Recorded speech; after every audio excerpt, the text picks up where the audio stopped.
What's up, everybody? It's Mason here with Comics and Crosses, where we explore the eternal truths behind our modern mythology. And today we are going to be doing a Christian perspective review, talking about a cool book that I would go pick up. Anybody who likes comics, this thing is sweet. We're talking about the FIRE Power Prelude. And why this one's cool actually is because this leads into a series that's ongoing right now by Robert Kirkman, art by Chris Samney, called Fire Power, just like this book. The current series, is, as I record this, is only on issue 3, so it's something you could still get into, and this is a worthy investment of $10, only $10 for this graphic novel, wherever you can find it, at your LCS or on Amazon. I can provide a link below.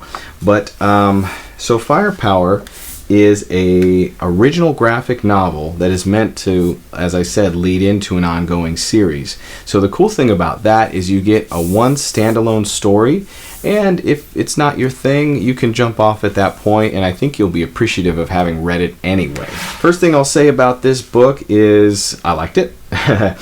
It is by Robert Kirkman. So that's the guy who is the writer behind the Walking Dead series. So you know right there, the guy's capable of great things. That series did okay. Also, the artwork is beautiful. I think that the combination, the way the writing and the artwork works together in this does feel very masterful. So that is the first thing that I really liked about this. Is there such control of gaze, control of viewership as you're reading. So there are panels in here, pages in fact, that are just all visual, and boy do they tell a story. This one reminded me a lot of filmmaking. I am a video producer as well, and so to see the intentionality and the storytelling via frame, or panel in this case, was really cool, really well done, and I definitely recommend it, even just for the visual storytelling, let alone the actual storytelling. Another thing that's great about this book, if you go pick it up, aside from great writing and the great price of $10, is the pacing on it. This speaks to that masterful writing and storytelling and combination of work with the artwork. The pacing on this is great. It feels like a solid adventure. It feels like a solid first act of a movie. Like maybe the first 30-40 minutes of Batman Begins, where Bruce is figuring out who he is and training and getting all equipped to become, the Batman. It has that kind of feel to it. I love the dialogue in this one. It is very witty and sharp and quick. It's right at that sweet spot. It doesn't tip over into the, I would say, it doesn't tip over into the maybe a little forced Joss Whedon, or I wish I was Joss Whedon type writing. He's great, but sometimes we know that they're trying to be too cute with us, and this was good, very snappy, very witty, cool characters that you can get attached to. Things I didn't like about it, not much. I would say that there's a little bit of mystery in here. There is some action, and there is very much a cohesive story that you can follow. So I would say if anything that I might not have liked was perhaps I felt that the antagonist that is kind of revealed later in the story could have been set up a little better, could have been kind of hinted at a little more, so that moment felt a little bigger for me. But that's just my take as a reader. Maybe you'll feel different. Maybe I missed it. So come and see for yourself for sure. So Christian themes that I pulled out of this story that might interest you. I'd say first of all, in martial arts pieces like this, there's always a good strong sense of self-discipline and honor. And I think that those are great things. We often think of those as Eastern philosophies, disciplining oneself and training one's body, but there's a great deal in the Bible about self-discipline. In fact, it's through patience that one possesses their soul. So that's something to consider. There's a great deal of wisdom in it, in how one prepares himself for life. You can read things like this in Proverbs. Some people love Proverbs, don't understand a lot of the Bible, but they like reading that.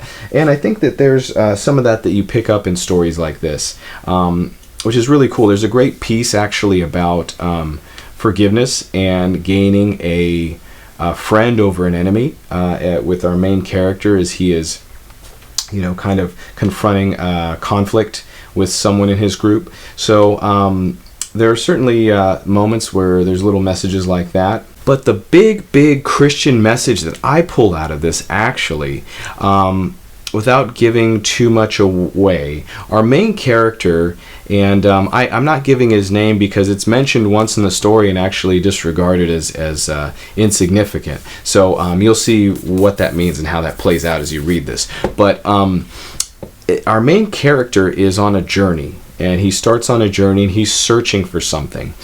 And so he's trying to find out more about himself, and he's trying to look into his history a bit and looking for answers. And so the thing that I pulled from that is, in Christianity, there is a sense of being a journeyman, a sojourner, a pilgrim of sorts. The fact that in the Christian paradigm, there's the idea that we are never truly home on earth. Earth is an experience that we're having, and we're actually seeking towards eternity. We're seeking toward a reconciled state where we are back with our Creator. We have a Creator who has landed us here, and there's experiences that we go through and suffering that actually is not meant to destroy us, but is meant to refine and perfect the drive inside of us and what makes us truly human, until we're reunited with our Creator. So I think if you look into a story of one person's journey, you can really see that. You can even recognize that in yourself, that we can make ourselves comfortable, but we're never truly home unless we're at home with God. And so that might not be something that other readers pull out of this, but I see our character looking for something, pursuing a greater sense of home. He makes his home with this group of people, but is ultimately looking for the place where he belongs. And so that's why I pull that out, and that's why I think this is a great story too, that really speaks to what's inside of everybody. One more theme that I should talk about, I would be remiss if I did not mention the actual fire in Firepower, although I don't want to reveal too much, but I would say that this story is more about discovering that fire. So our main character joins a group actually who is devoted to the lost art of throwing fireballs. So pretty cool stuff, pretty fun. I wish I could throw a fireball. And so throughout our story, we find that throwing a fireball really seems to have a lot to do with emotion. Our character is pushed to a place. We see that fireballs are only achievable when someone gets to I would say a really stressed or intense state. That's my take on it. Maybe the writer will reveal more as the series goes on. We're really left with a lot of questions, as this is a prelude to the first volume of Firepower. So there is that. But the thing that I took from that actually is that that is the way that faith is meant to be. People think of religion and the pursuit of a godly lifestyle a lot of times as a manner of behavior modification, or sitting in church, or adding what seems to be wholesome or healthy or even life-giving routine to what they're doing.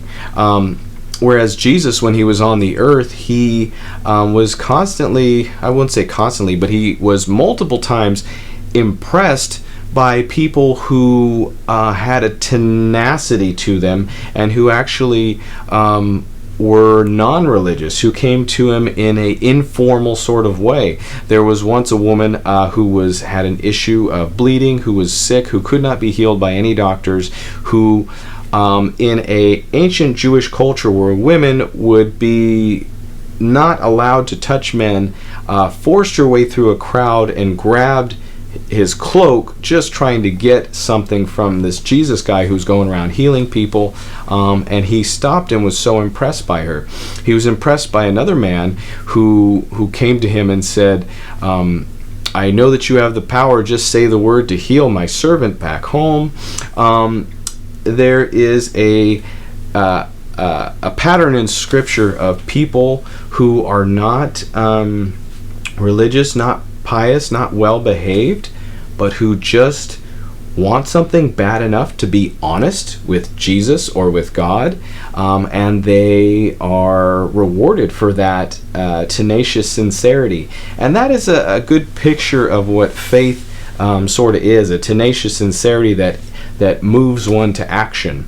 So maybe I'm reading too much into it, but hey, that's what I'm here for. I think the fireball, the picture I got of shooting fireballs, is really, it really kind of mirrors that, the idea of faith, the idea of fighting through, of when your true self is revealed and you lay away all pretense and all behavior that is influenced by outsiders. There's something pure there, and then something powerful comes forth.